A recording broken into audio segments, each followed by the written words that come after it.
building our foundation walls. We got our floor in. We started pulling all the form off the side of it. And then the adventure really began. Yeah. Yeah. We didn't actually know if this was going to work for real. This was like experimental, kind of.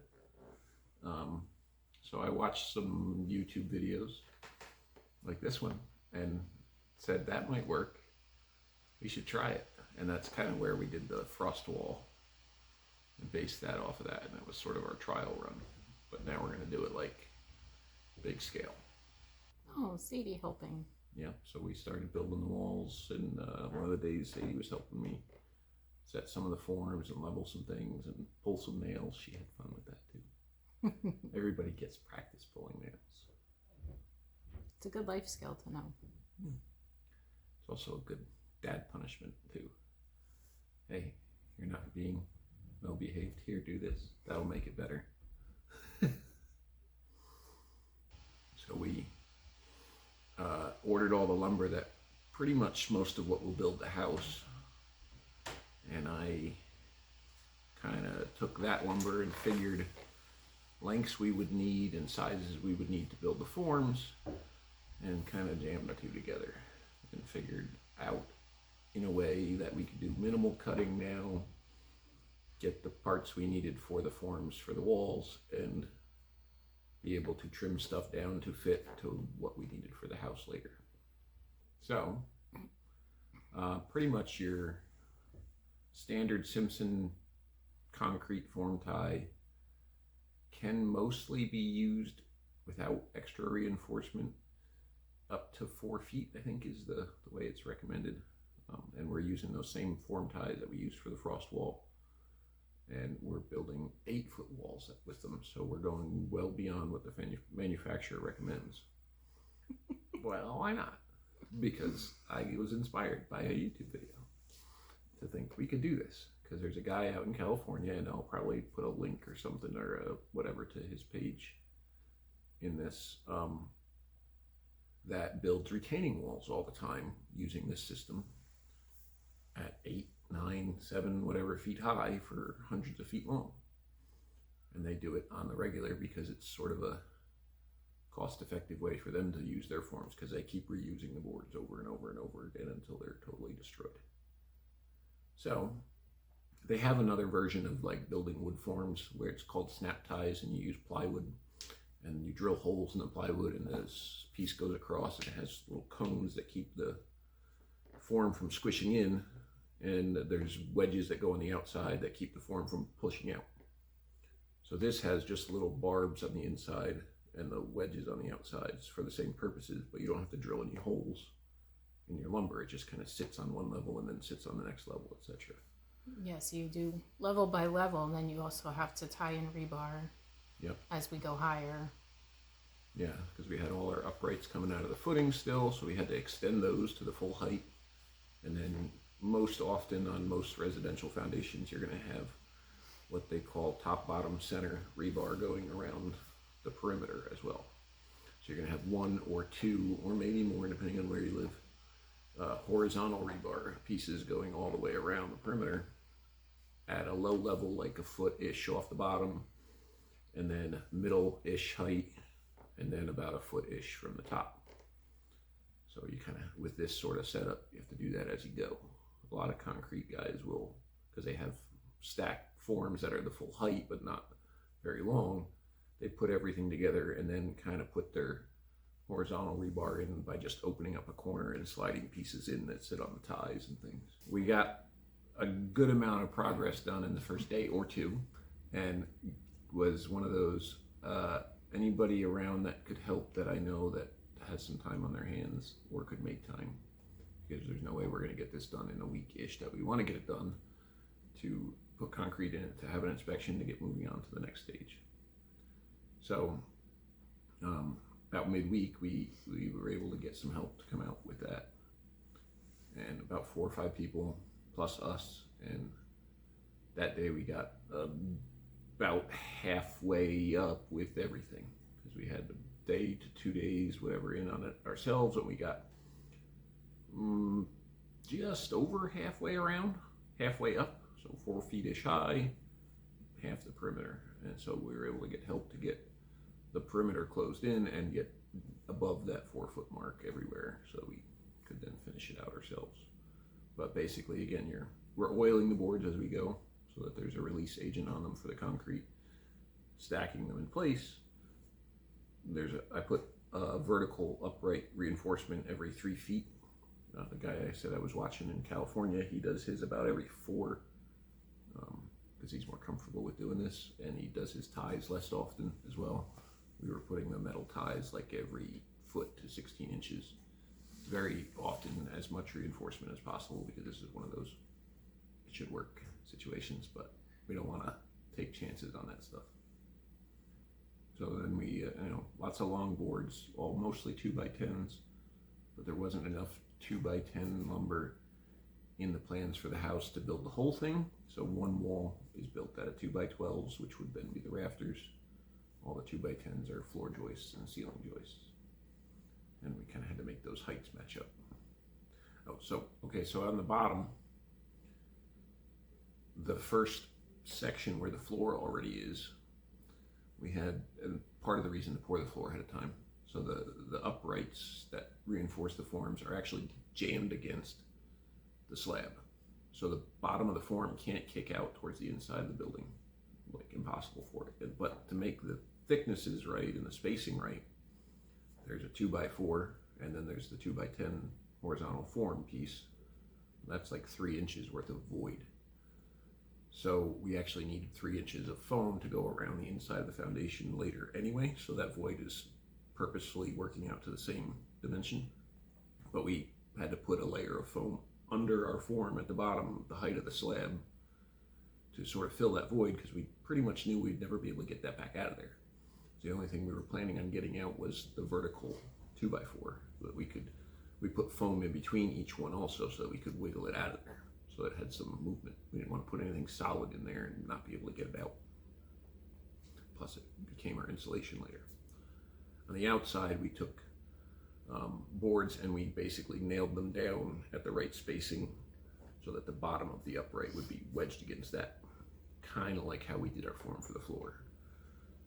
So everything was jammed in place, locked in place at the bottom. And then as you go up, the ties help everything.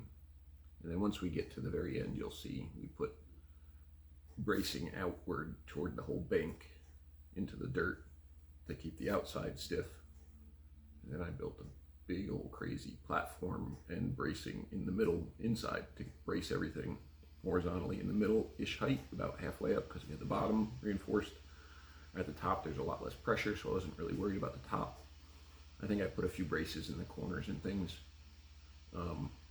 But then also to provide a walk platform so that we could walk around the form at a comfortable height while we were pouring the concrete.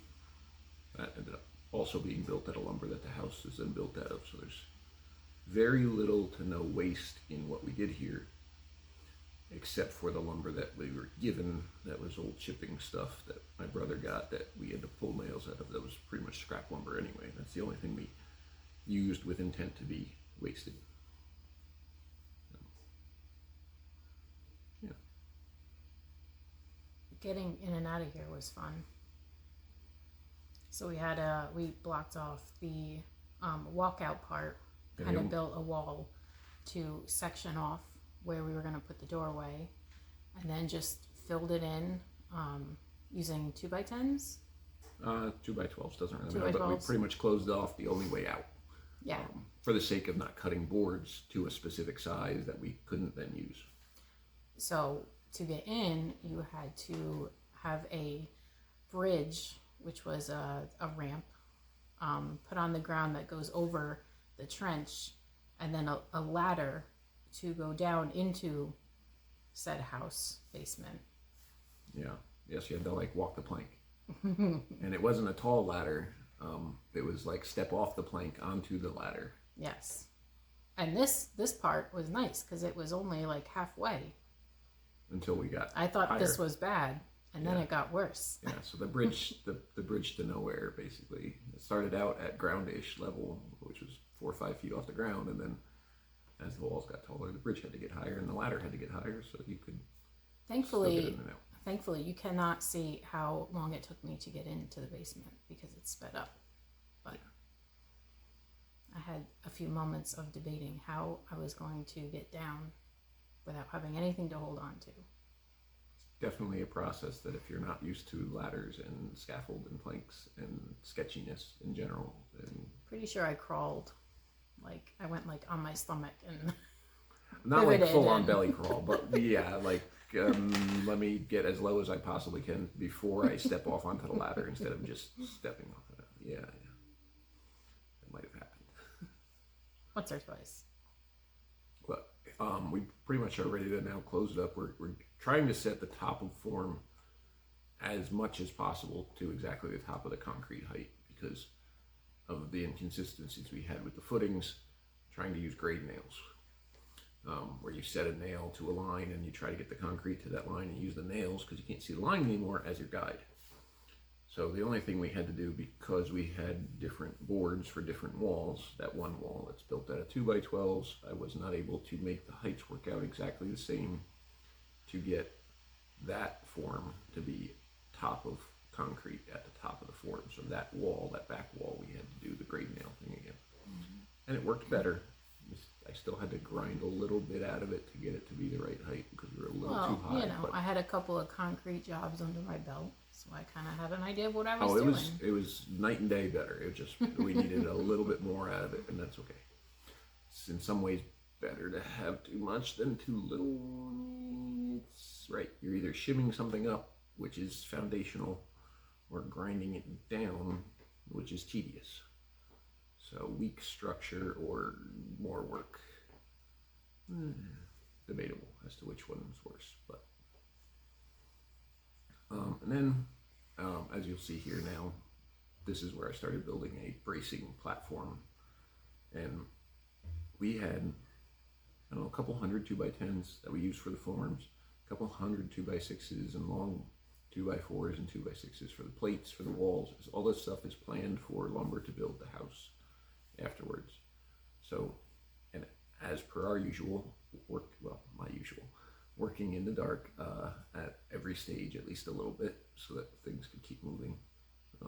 But pretty much I built a couple of walls going down parallel to each other, sort of 1/3 off of the walls each. So there was 6 or 8 feet to a wall, 6 or 8 feet to a wall, and then put long braces from wall to wall and all the way everywhere.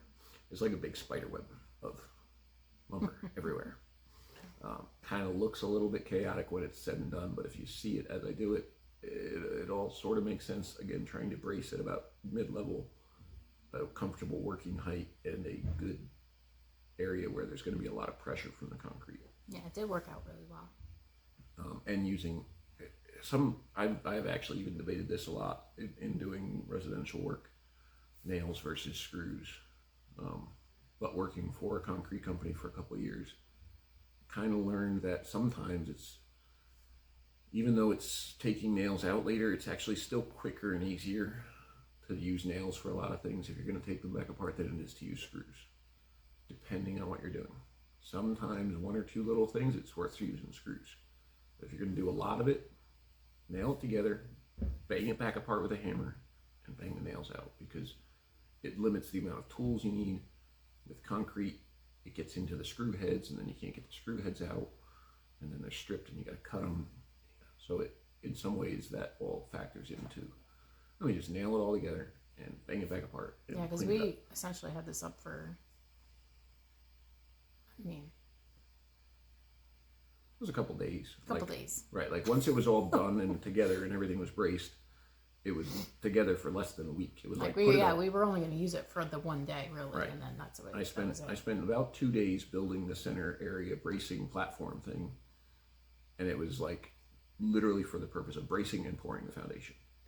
So I wanted it to be strong enough, but I didn't want it to be way overbuilt so that we had more hard work to take it apart. It was fairly easy to take apart. And then as you can see, like I mentioned before, started doing all the bracing around the trench. So I did a bottom-ish, like it's probably a foot or 2 up, and then a middle, and then later I came around and did the top one from the top. But you're kind of doing it as you go so that you're not blocking yourself out. Because You have to go back in, you have to climb over them, you know, through the braces, and there's nails sticking out in some places, and you poke yourself in the head, and yeah.